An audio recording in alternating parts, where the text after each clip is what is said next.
You're going to lose. 10 years from now, it's called wipeout. Enough years, and it's called disaster. Sit in your own shadows while the others walk in the light. I'm telling you, it's time to consider it. Life change starts with a consideration of this kind of stuff. Results is the name of the game. Now here's number 5. Isn't this good stuff? This is valuable. I'm getting a lot out of this seminar. I should have paid to get in.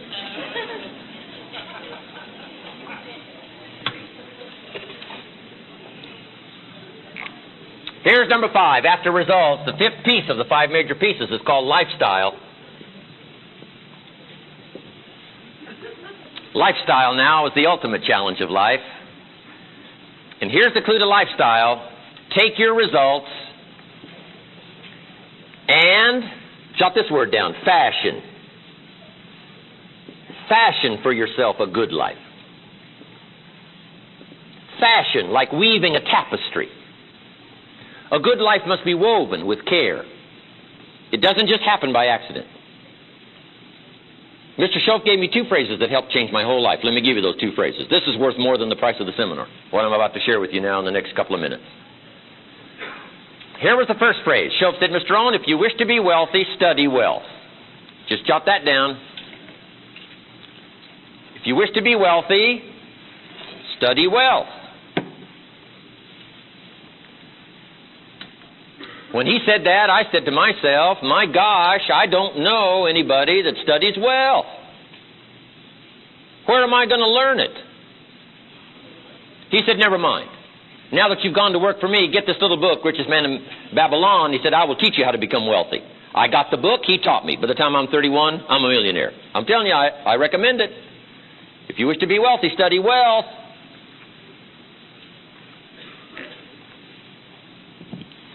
I would have learned it sooner, just didn't know. In high school, if they would have offered Wealth 1, Wealth 2, I'd have taken both classes. I wouldn't have waited until I was 25 and broke.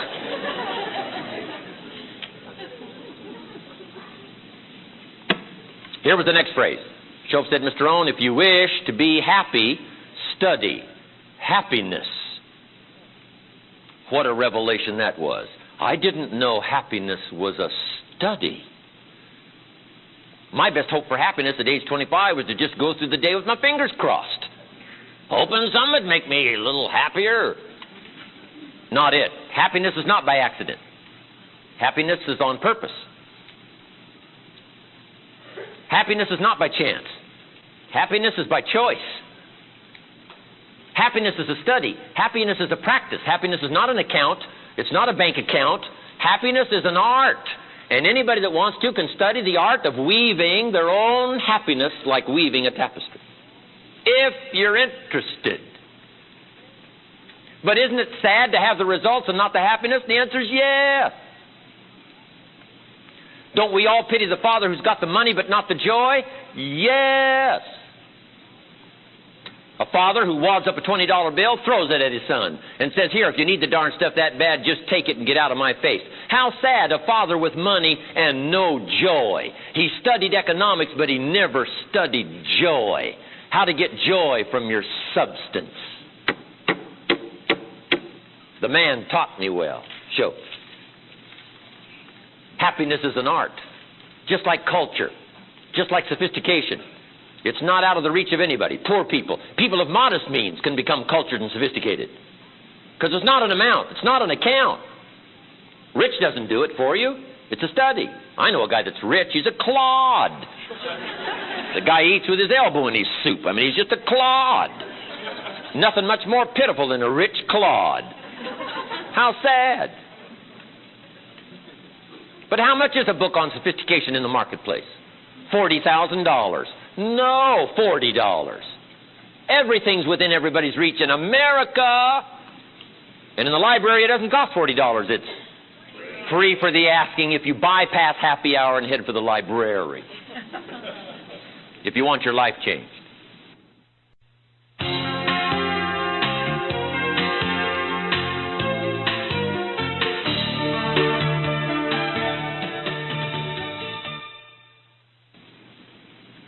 culture, sophistication is within reach of all of us. Happiness is within reach of all of us. But here's the clue. Happiness must be woven like weaving a tapestry. If you want a happy birthday, you got to weave it.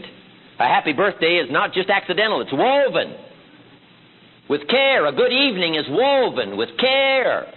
The good life is woven, an experience is woven like weaving a tapestry, if you're interested. Happiness is not a hope. It's a plan. It's an art. It's a learned art, and anybody that wants to can learn it. Happiness. One of my friends had a birthday party, Beverly Hills. His wife wove that party so carefully, it was one of the most extraordinary events I've ever attended. Everybody that was there will remember this birthday party for the rest of their lives. Why? It was so well woven. 10 o'clock at night, guy says, oh my gosh, this is my wife and I's anniversary. He heads for the drugstore, pick up some trinket. Not woven well. Come on. If you want a good weekend, you've got to weave it. Don't just hope it'll happen by accident and that you'll have some happiness. No, happiness is an art. It's an art form. And anybody that wants to can study it and practice it until you get so good at it, you can dazzle. Any father who wants to can dazzle his family with his present resources. You don't need any more resources. You just need to learn how to weave and not leave it to chance. Guy gets home, says, give me a beer, turn on the television, let's get happy. No, no, no, no.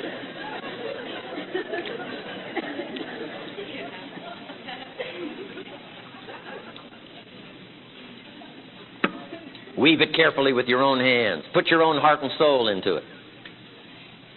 Now, sure, when you get more money, you can go more places. But it doesn't make you any happier. Happiness is a separate art from travel. Happiness is separate from anything else. Happiness is separate from economics. Happiness must be carefully woven on its own. Sure, I get to fly the Concorde now. You can get there faster, but you can't be any happier. You got to weave that. It is exciting, though, to get from, London to New York in 3 hours. And you meet some interesting people on the Concorde. My last flight, for the second time, I met Christopher Reeves, Superman. I said to my business partner, we're going to be okay. Superman's on this plane. Right? How lucky can you get? I met Henry on the Concorde. Henry Kissinger. Henry said to me, I've had an interesting day today. I said, what? Henry said, I had breakfast this morning in Paris. And he said, I just finished lunch here in London. And he said, tonight in New York, I'm having dinner with my friends with time to spare. You can only do that if you fly the Concorde. Breakfast in Paris, lunch in London, and dinner in New York. If you fly the Concorde, you can see 2 sunsets in one day.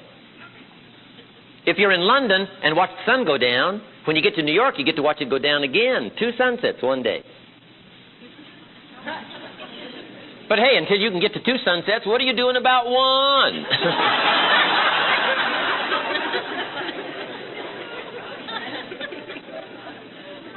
In the Leadership Weekend, we take this subject by itself and expand it.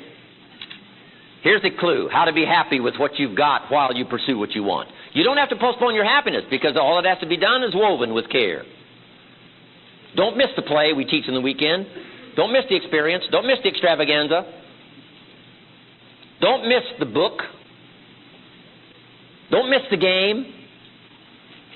Don't miss the symphony. Don't miss the play. Don't miss the movie. Save by value. Don't waste your time on things that don't count. Save up. Have an experience. Weave your happiness with care.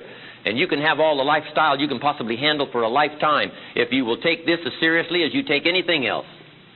Help a child to weave their own happiness. Don't leave them discouraged. Don't leave them in the dark. Don't leave them wishing for better days. Don't leave them wishing for better experiences. Take whatever you've got and fashion. If you've got pennies, fashion it with pennies. If you've got time, just fashion it with time. Whatever you've got with your own hands and your own mind. Study and practice the art of weaving your and your family's happiness. Don't leave it to the winds of chance and change. Okay. That is the 5 major pieces to the life puzzle. I hope it's been valuable. Okay, have you got all this? I got a couple more subjects to cover.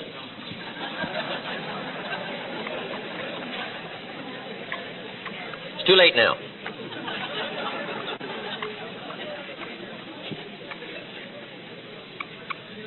Anyway, I'm sure you've got a better set of notes than I have, so. Now, before we take our afternoon stretch, let me cover a couple of subjects here rather quickly, because we cover them in detail. Much more in detail on that next seminar, and really much in detail on the 2-day weekend. By the way, if you don't get a chance to come to the 2-day weekend, remember, it's on those cassettes, Volume 1 and Volume 2. Some good stuff in there. And these 2 subjects are in there in more detail. But let me give you the highlights here to ponder and think about when you go home today. The first subject is personal development. Personal development is the challenge to see what you can become. And Shoaff started me with the challenge to see what I could become with that promise. Age 25, Mr. Rohn, if you will change, everything will change for you. I started that process at age 25. Now, I also want to tie personal development with setting goals. In the weekend leadership, we have what we call the Goals Workshop. It's called Designing the Next 10 Years. I'm telling you, you'll come out of it mind-weary because it's a hard workshop. It's tough. But you can't believe what you'll have out of that workshop, designing the next 10 years. But now let me just give you some highlights on personal development and setting goals. In teaching kids personal development, I start with money. Now, you can start anywhere. Shoaff started with money with me. His first question was what? How much money have you saved, Mr. Rohn, and invested the last 10 years? Now, you don't have to start with money on teaching personal development, but in talking to kids especially, I start with money. Because you got to start somewhere. And it doesn't really matter where you start to find out if you're on track or off track. It doesn't matter where you start. And I start with money. Because number 1, kids are interested in money. And number 2, it's easy to count. Say, how are you doing? Say, I don't know, let's count. Now, I know that money is not the only count. I understand that. But if this doesn't count well, we better check your cardiovascular. If you don't have the disciplines to make this work well, you probably don't have the disciplines to make your heart work well, or to make your family work well, or to make your marriage work well, or to make your enterprise work well. One lack of discipline shows us we better look everywhere. And so I start with money. And it's one of the most intriguing ways to teach personal development, to kids especially, is to start with money. Here's what I teach kids. We get paid. Kids are all interested in getting paid, so here's what I teach them. We get paid for bringing value to the marketplace. That's about as simple an economic strategy as I can put to you. We get paid for bringing value to the marketplace.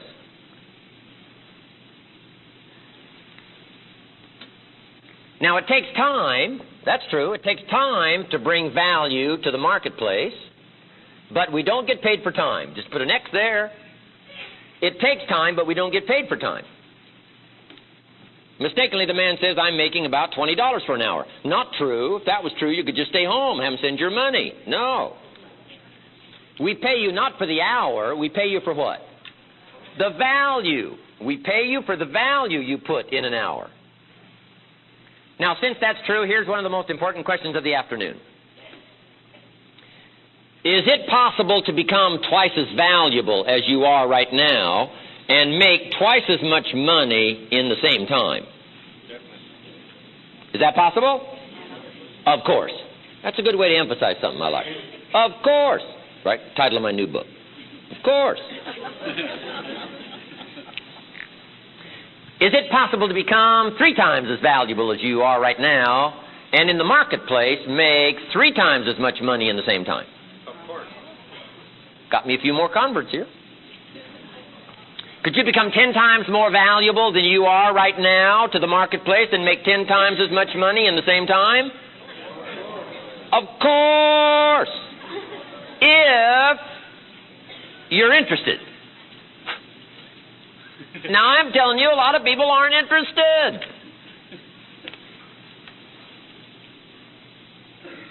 America is unique. Here's one of the reasons why it's unique. It's a ladder to climb. It starts down here, what, $4 an hour.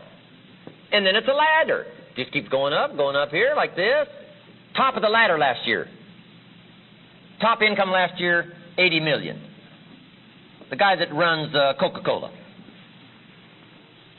Now, that's a heck of a ladder.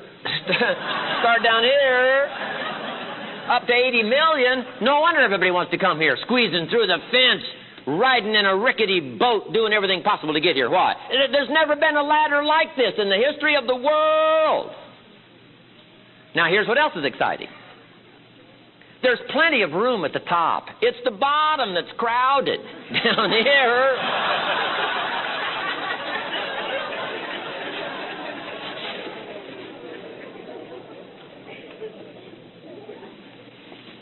Now, here's what else is exciting. Last year, there was a big debate in Congress. Said that this 4 is too little. 4 is too low. It should be 5, should be 5, should be 5. And that's silly. 5 is already on this ladder. You don't need legislation.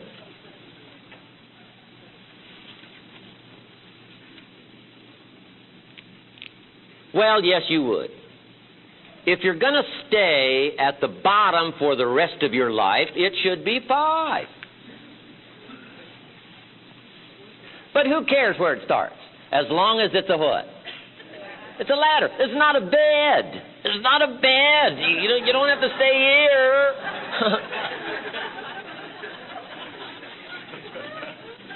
But if you want to move from 4 to 5, we don't need legislation.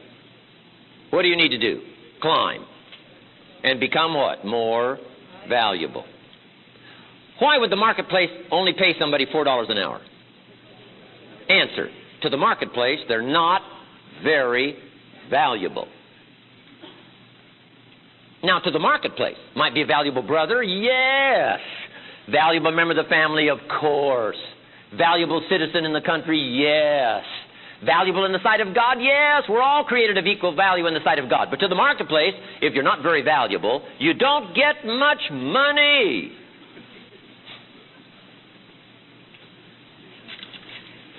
You say, well, it shouldn't be that way. Well, go design your own country. You can change it.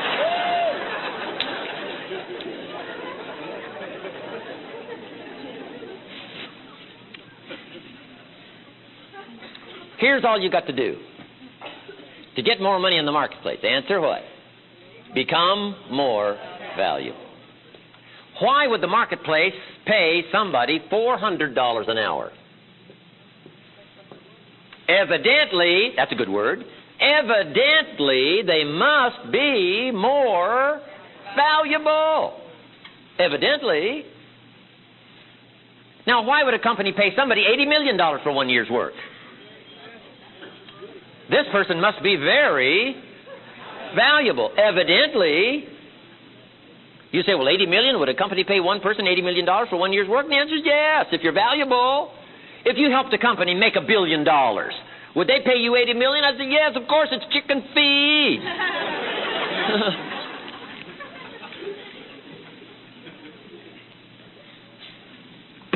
I got a telephone call not long ago. A company that's going to do some international expansion. Various countries around the world. And they said, Mr. Rohn, if you'll lend a hand for a little while, we'll add some millions to your fortune to help us expand internationally. I said, okay. I thought later, isn't that interesting they'd call me? My second thought was, of course they'd call me. Who else would they call?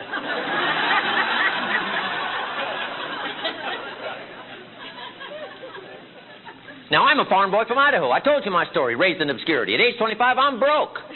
I got pennies in my pocket. I got nothing in my bank. Behind on my big mouth promises to my family. Then how come I get a telephone call not long ago offering me millions? Offering to pay me millions? Evidently, what? I've become much more valuable than I was at age 25. Is it possible to become worth millions? Is it possible to become worth millions? Yes. Now, Mr. Schoaf gave me the clue, and I'm going to give you one of the most incredible clues I've given you all day long. Schoaf said, it's very simple, Mr. Rohn. Here's all you have to do. Work harder. Work harder on yourself than you do on your job.